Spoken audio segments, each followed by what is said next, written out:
Well, it's that time of year again. While we won't be strolling on Hollywood Boulevard, we will be strolling along West Street and Main Street in Annapolis for the 12th Annual Annapolis Film Festival.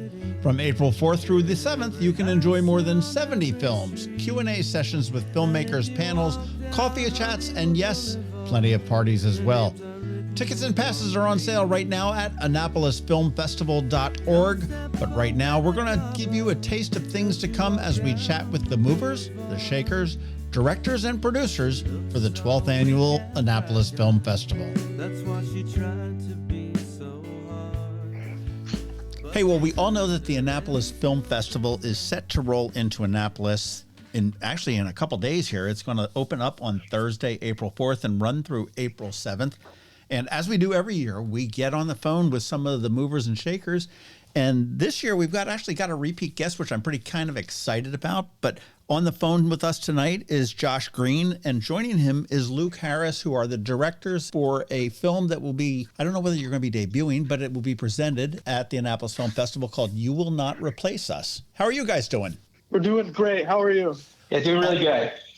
Awesome. Well, I am getting excited to see what you're bringing to us this year. I know last year, Josh, you brought us Waves Apart, which was the story of really some anti-Semitism that you experienced as a child growing up. And this one is going to get some conversations going as well. You Will Not Replace Us. I mean, the little snippet that they've told me is that this is the story of the Black and Jewish communities and how they have had conflicts in the past, and proposes how you can work together. And I do know that, Josh, from last year, you are Jewish. Luke, I mean, I'm presuming that you're African-American? Yes. Well, tell me a little bit about You Will Not Replace Us. Sure. I could start off and then pass it to Luke. Basically, we met at USC Film School in Los Angeles, and we've both been making films about our respective communities for the past few years. Luke actually helped me with Waves Apart, and after that, we started talking together about the intersections between the Black and Jewish communities. Especially over the past few years, there's been a lot of tension between leaders in our communities. We felt like it was important to come together and co-direct a film about these two groups and why we share such a profound legacy together. Well, there are an awful lot of similarities between the challenges faced by the Black and the Jewish communities. I mean, there's a lot of parallels that move between there that I can see. I don't know of anything that's actually turned around and addressed them head on. You two seem to have come together and figured out a way to do that. Yeah. And I I guess harking again on our intent for this project, with Josh being Jewish and I being Black, and both co-directing this project, where our goal is just kind of symbolically show, us coming from two communities and talking about our two communities, the Black and Jewish communities, and really kind of figure out what was our history in the past, and where has this tension risen, and where are we currently at, in the current climate between our two communities, and really how do we work together and move forward. And the film it's really a big theme for the film is about unity and coming together and working and having conversations. We really made this film to be a conversation starter. Are you guys both students at USC? So we graduated a few years ago now, and so this is one of our first projects together, just out in the film industry, working as independent film directors. And so we had to take a lot of risk with this one, especially, the way we interject ourselves as not only the directors, but, the first person narrators and protagonists. So we appear throughout the film as we really tackle common crises that our communities are facing today and why we have to reunite like we were in the past. What types of issues did you see as students on campus? I mean, did you see the conflicts on campus and, as you were growing up? I mean, Josh, I know that with Waves Apart, I mean, you obviously had those conflicts and with, the birthday party and the surf shop and the Nazi symbol on the surfboard and everything else. As you were older now, going through college and, learning how to produce films, was that conflict still there between the Black community and the Jewish community? Well, I'll say this. One of the major catalysts for this film was noticing some of the breakdown of relations happening, right in our own backyard here in Los Angeles. And so on the 405 freeway near LAX airport, there were these neo-Nazis that held banners that said, "The Jews want to start a race war," and "Honk if you believe that Kanye West was right about the Jews." And so there are groups, even in Los Angeles, which is a very diverse city, that are trying to manipulate us. They're trying to divide us and pin groups against each other. That is why the Black and Jewish communities have to have new dialogue, because of this common enemy. Completely see where you're coming from there. I know that this film will be actually showed preceding the Black experience, which makes sense, and also following the Jewish experience, which also makes sense. And it's a short film. It's 24 minutes long. And one of the cool things is that last year, Josh, you guys pitched this film in the Annapolis Film Festival's the shorts competition, where you laid it all out and let the audience and a couple of, I guess, industry insiders make the selection. And you were able to get some help with producing this.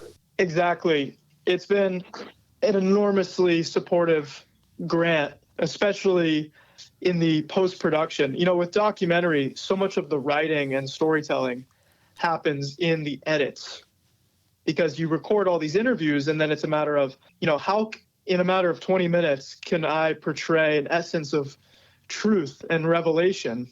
And so really the sound package supplied by the sound department of Studio Unknown and Henninger Media Services, these are two really awesome companies that we got to work with as part of winning the Shorts Challenge. And the film has an elevated quality because of that work. That's fantastic. Now, are you two going to be going to address the contestants this year or the filmmakers this year in the Shorts Challenge, to sort of talk about your experience? Yeah, we'll be giving an introduction and giving the new pitching projects some good luck right before they have to do what we did last year. And this time it's going to be very relaxing to sit back and just enjoy the pitches. I imagine not have nothing to worry about here. We're already done.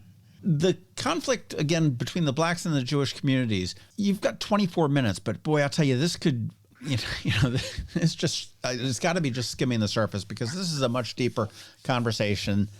Is there any plans to, perhaps build on this? Yeah. And I do want to say, even though it is 24 minutes, there is a lot of history and information within this doc. The way Josh and I were going about it, it's a very fast-paced doc, but there's a lot of detail and information to go through, and even though it's 24, it feels like it's 15 minutes. But so we made sure we had a lot of conversations within it. But yes, there is plans though for making this into some sort of longer feature or even a possible series, because there is just so much we weren't able to include, and so much that we wanted to add but we couldn't. Well, I've got to think that your experiences that you saw out on the West Coast, I mean, you talk about the neo-Nazis on the highway, and although you guys refer to them as freeways out there, but my experience is different here. The folks up in New York have a different experience. And it's, unfortunately, we live in a world where this is not unique to LA. It's not unique to New York or Miami or, Chicago or anything like this. This is a question that needs to be addressed, answered, and hopefully solved. And one of the things that I love about the film festival is that it really gets people talking. And I've mentioned this to Lee and Patty, who are the directors of the film festival, is that I go to a movie in the theaters and I eat my popcorn, drink my soda, and I leave. And that never happens at the film festival here in Annapolis, which is not unique to Annapolis. It's something that happens in film festivals all the time, that to be able to sit there and talk, I mean, you're going to be able to talk and explain how this film came about, explain how your experiences, Luke's experiences, everybody's experiences came together to bring this 24 minutes, which is really going to leave people that are attending the Black experience or the Jewish experience pretty much sort of gobsmacked, I would think. And, you mentioned this type of hateful activity happening in different parts of the country. It's not unique to LA. And I think what makes our film so universal is that, yes, we focus specifically on what we know, our two communities. But really, just like Luke and I have a conversation in the film and we want to spark new conversations between the Black and Jewish communities, the film should really ignite conversations between all marginalized groups in this country, especially because there's a growing number of people who believe that we are the replacements. We are out to change the blood, the fabric of this country. And in reality, this is a country that's founded on diversity, and it's essential to who we are as Americans.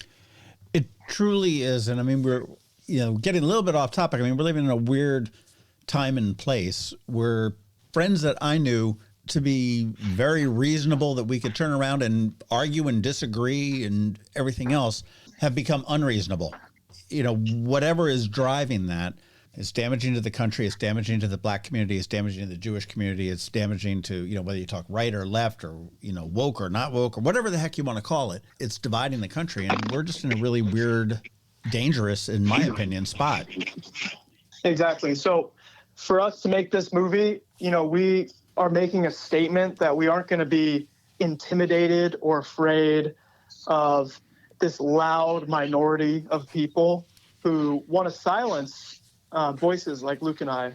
Instead, we're putting it out there. And yes, 20 minutes is not possible to tackle the entire history of the Black and Jewish communities. But if people come see our film Saturday during the Black experience and Sunday during the Jewish experience, they're going to go through an emotional journey, a poetic journey that really taps into what we're witnessing as a society.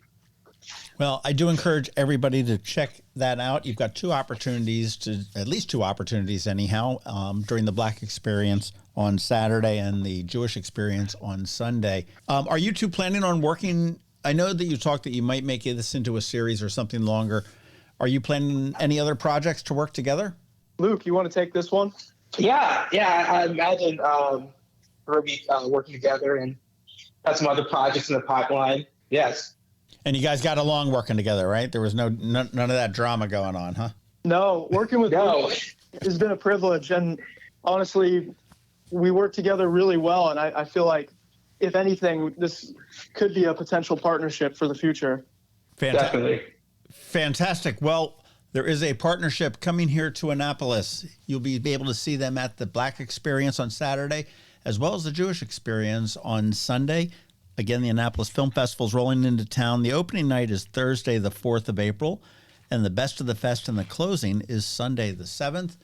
I do encourage everybody to come out and check out Josh's second film here in Annapolis, but Josh and Luke have put together You Will Not Replace Us. It's a film that's worth seeing, especially in the world that we're living in today, and I do appreciate that you had the balls to make it. Yeah, and we look forward to seeing you in Annapolis, and hopefully you can attend one of the screenings yourself. And everybody listening, we look forward to meeting you there. Yeah, thank you. And remember, passes and tickets for the Annapolis Film Festival are available right now at AnnapolisFilmFestival.org. I've got mine, you get yours, and I'll see you at the movies. It doesn't matter who you are. There are stars in every city, in every house and on every street.